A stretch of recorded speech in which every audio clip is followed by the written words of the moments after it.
Welcome to beautiful Mexico here, guys. We're starting off the final round of the Lagarto Viejo Mundo Golf Club here in Playa Del Carmen, Mexico. Leaders are Billy Casper, Tom Watson, Raymond Floyd, and Gary Player, all shooting a fantastic 207 through 3 rounds. That's pretty exciting here, guys.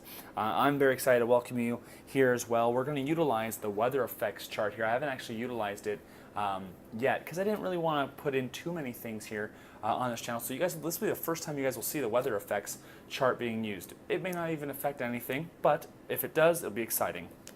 So we're actually going to look all the way down at the region that makes most sense here.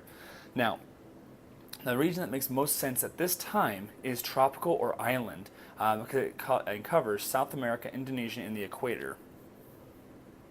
Well, given that, of course, Mexico is not in South America, obviously not. It is not necessarily in the United States, like the southern United States or the central area, so like Arizona and that stuff. But you could utilize that if you wanted to, so like a dry weather, like a desert or a humid area, that kind of area. But we're going to utilize the tropical or island just for our own pleasure here in this video. So let's see how this one plays out here, guys, as we check it out here real fast here on this end. So we roll the 2 dice, and it says, in History Maker fashion, 12. Well, the month now that we're playing this is in February right here, guys. So we're going to go all the way down here, and it says 12 is W. This could be cool, guys, here. I love this. I always like having a little bit of a wind technician. So it says W is windy conditions. All golfers get duffer, semi-duffer, and semi-utility qualities. Wow, guys, look at that. So semi-duffer and semi-utility qualities. That is something I have to note down somewhere to make sure that I have it, because I definitely don't want to miss out on that. So, guys, all these golfers are semi-duffer and semi-utility on their cards because of the wind that's out here in Mexico during this time of year. So just like a breeze, let's get that all set up. I'll put this in my notes real quick here, that all golfers get duffer and utility. That is a very good note to have here on your sheet before you play.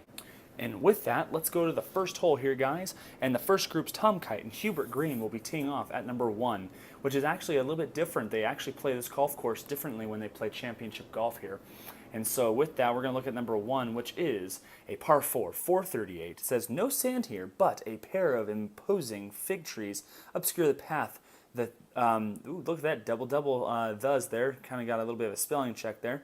The path, the green from the it's hard to read it now with that spelling there. Trees obscure the path from the green from the left. Ooh, I'm not sure what that means, but it looks like we're going to have an imposing fig tree that obscures the path of the green from the left side of the fairway or left side. So definitely you don't want to hit it into this left side quadrant. There's not very many good shots there, but there's definitely some trees over there. Yikes. Okay. So with that said, let's see how this pairing does here. We'll get it all set up here. And Tom Kite's going to be the first one off the tee here. And we'll see how he plays the first couple of holes here. All right, so he doesn't actually have any special traits or anything like that going on. So with that said, let's just roll the dice and play how it rolls.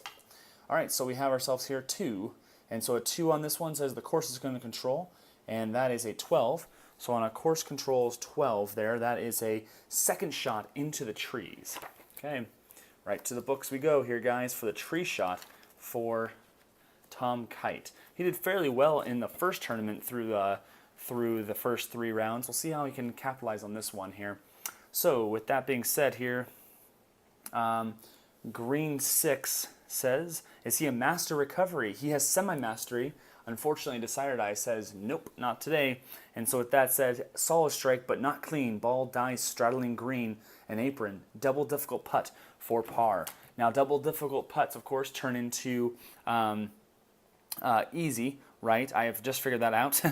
Double difficult turn into easy putts, and then anything difficult or further turn into gimmies. So that's good to note here.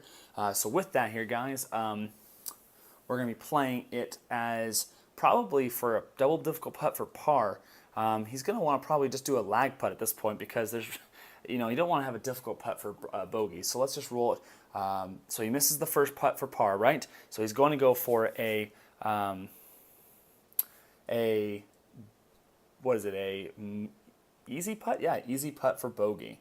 So let's roll that easy putt for bogey. He rolls a 61 or a 16, whichever one you want to read it. And that, my friends, will be the first hole or first completion of the day there, guys. That is 5. I guess I should probably put their under par scores here just so I have that. All right, so Tom Kite is 10 under par after that bogey. He moves 1 back, and Hubert Green, his playing companion for the day, will roll as well. Hubert Green actually has extra control today, which means he will actually be able to play fairly easily and get through with a 4. So any white 4, he will be able to play and take control of the hole. With that, though, we of course roll a 2, so that'll be a 2 there. So 56 course controls. 56 is going to be a second shot from the trees, just like his partner there. So a second shot from the trees on a par 4. A 1 green says here, is he a master? We'll see. If he's a master recovery, he is not. So nicely lofted from shade to green, easy putt for par. All right, so easy putt for par for him. That'll be 2 easy dice there. So a 16 and a 16 for Hubert Green. That will be a par for him to keep him. He's actually a 9 under, or I think he's actually, let's see here, 209. Hubert Green is 209, so I believe, let's see, 229. So he should be 10 under par. Yeah, 10 under par for the day, I think. Let me see. Oh wait, I apologize. Tom Kite is 8 under par. That would be it. All right, so there you go. I apologize, guys. Let's see here. All right, guys, I apologize for the camera chops there.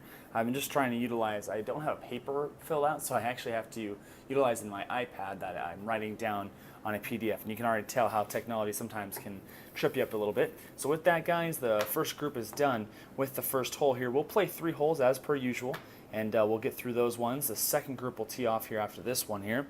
But the second tee, or a second hole here says prevailing winds can make shots unpredictable and errant shots are tough to retrieve from the mangroves.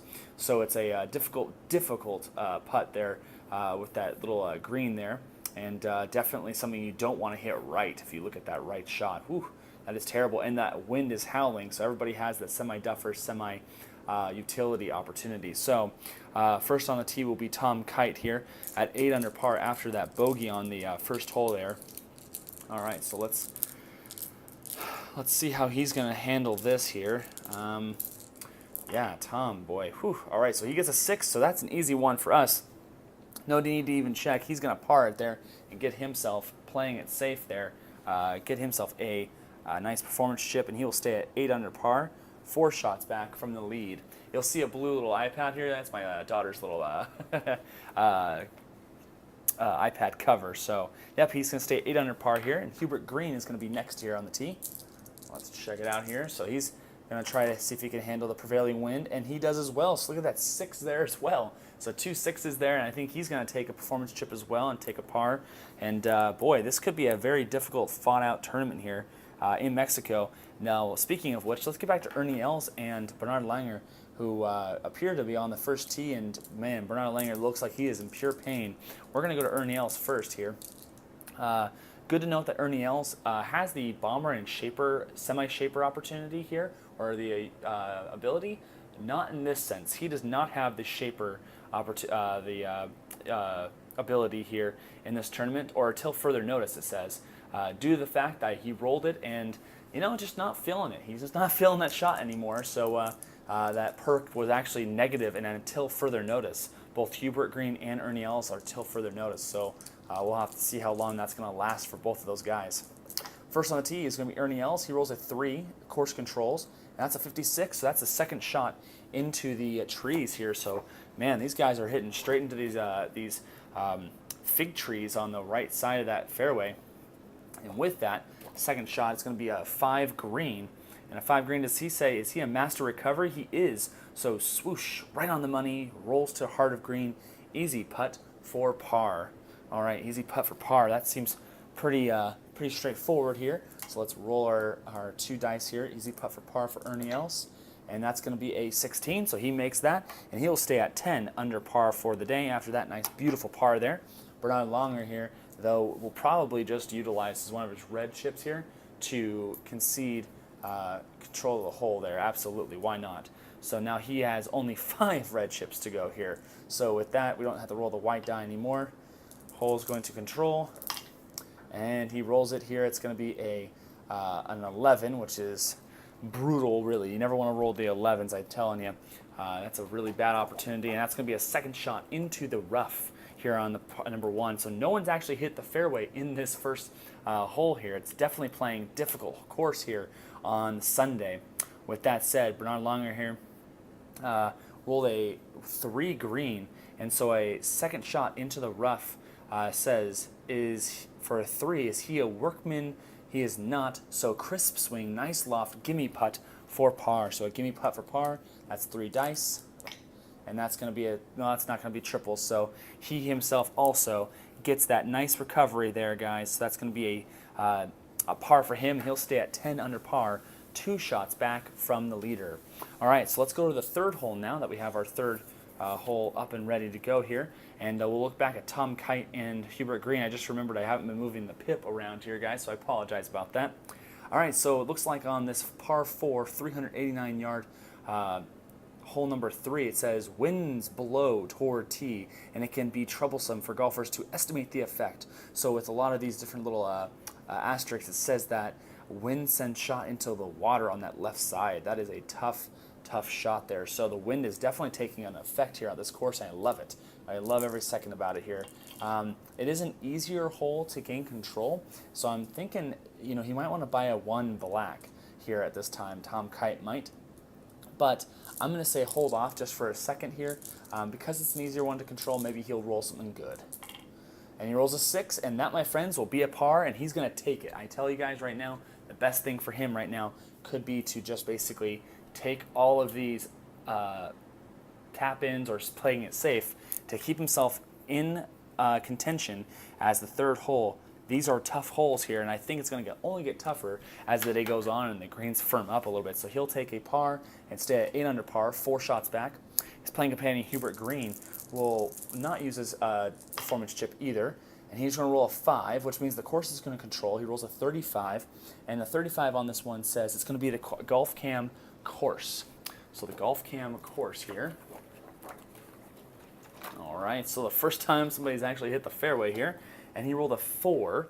So a 4 green on a par 4 says here, is it a cordial hole? It is not. It's a neutral hole, not a daunting hole. So routine sequence, easy, 2 putt for par. It does not have the triangle, so it's an easy 2 putt for par, and I think he's going to absolutely go for it here and just make it normally here. He rolls a 44, and that will be a par, a 2 putt par for Hubert Green to stay 10 under par.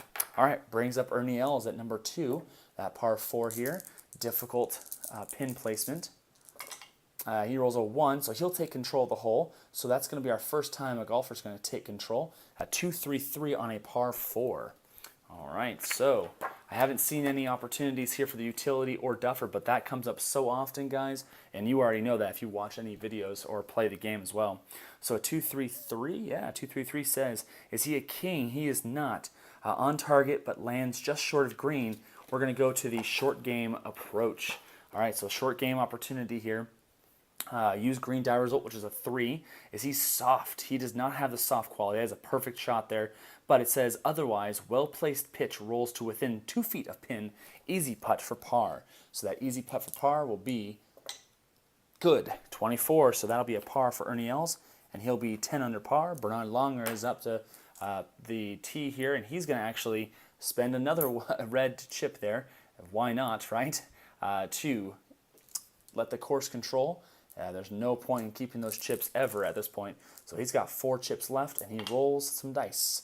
26 on this one. That's a great shot there for him. No mangroves on his end. He's going to go right over to the Golf Cam course. So we'll see if the Golf Cam is going to help him out as it did Ernie Els here. And let's see, a 5 green on a par 4, 428 yard hole here. 5 is going to be, it says daunting hole or scatter golfer. It is not a daunting hole, nor is he a scatter golfer. So longer than usual tee shot and will play iron. Nice opportunity. Clutch putt for birdie. That's what I'm looking for here, guys. So a clutch putt for birdie. I think he's going to absolutely take this opportunity to make this one here. But unfortunately for him, he has semi-rust opportunity here, or a semi-rust ability. So it's going to be difficult. So he's got the 1 to 2. I don't like the roll of decider die.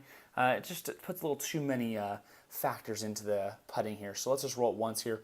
1 to 2 for a birdie. He misses it, so he's actually not going to gain a chip. So you can't gain a chip on any hole that you've used a chip. So that's something that I've learned.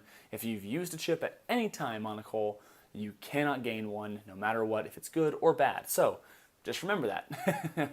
I thought theoretically that this would be something you'd miss a putt, but nonetheless, you don't gain a chip at all. He's just going to go for the putt now here for the easy putt for par, and he rolls a 26, and that will be a par for Bernard Langer on number 2. So gotten away with a couple of them here, getting rid of some of those red chips here. And Ben Hogan and Sam Snead will be one shot off the lead, and they'll come up to the tee for their first shot here. All right, so let's roll it out here for Sam Snead, and we'll use the pip here so you guys can see where we're looking here. I apologize. All right, so a 3 will be the course controlling. A 36 is going to be second shot into the trees. These guys on this hole, I don't think there's a single golfer that has hit the fairway on this number 1. That is very interesting, guys. This course is playing more difficult than the actual open golf course, it looks like. With that, guys, it's going to be the second shot into the trees. A 4 says, is he a workman? He is not. So it says otherwise, clean escape from trees, moderate putt for par. That moderate putt is going to be a 1 to 5. And he rolls a 4, so he takes a nice par, and Hogan's going to leave the first green at 11 under par, just as he started. So 11 under par for both Ben Hogan and Sam Snead. Let's see how, did I say Ben Hogan? I meant Ben Hogan was the one that did that. I apologize, guys, if I used the wrong name there. Let me check. Actually, you know what? I used all of Sam Snead's traits there, so I can actually give him that one. So we're going to look at now Ben Hogan. I apologize. Sometimes a little bit of a book work, it gets in the way here. So with that said here, let's look over at now Ben Hogan, who's going to be doing that. So Sam Snead walks off, no problem there with that one, and Ben Hogan's going to be the next one on the tee here, number 1. Okay, so he rolls a 5. Course is going to control. A 33 could actually help him out. He'll be the first one, Ben Hogan will, to actually get onto the fairway here for that first hole. So a 33 says it'll be the Golf Cam course. There you go. That's what I'm looking for here. And then he rolled a 6 green. So it says, is it a daunting hole? It is a semi-daunting. Decider die says yes to that. So with that said, it says battled back from a tough lie to make green in 2. Clutch 2 putt for par. All right, so he needs to make this one here. He's rust, though. He's semi-rust. So with that said here, guys, we're going to roll 1 die here. 1 to 2 opportunity for him. And he rolls a 1. There you go. So he gets himself a par there. I apologize. I almost put him in a birdie opportunity. And he gets himself a great putt there to leave him at 11 under par for the round.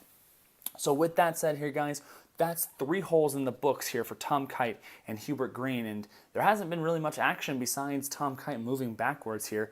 I want to thank you guys for watching here. See who you think's going to win this tournament here. Let me know in the comment section down below, of course, and smash that like button. The more likes I get, of course, is better opportunity for me to be able to make more of these awesome videos, because I really enjoy seeing that you guys like this. So if you guys have any, of course, rules corrections, let me know about it. And we'll see you guys next time here in Playa del Carmen, Mexico, at the Lagarto Viejo Mundo Club.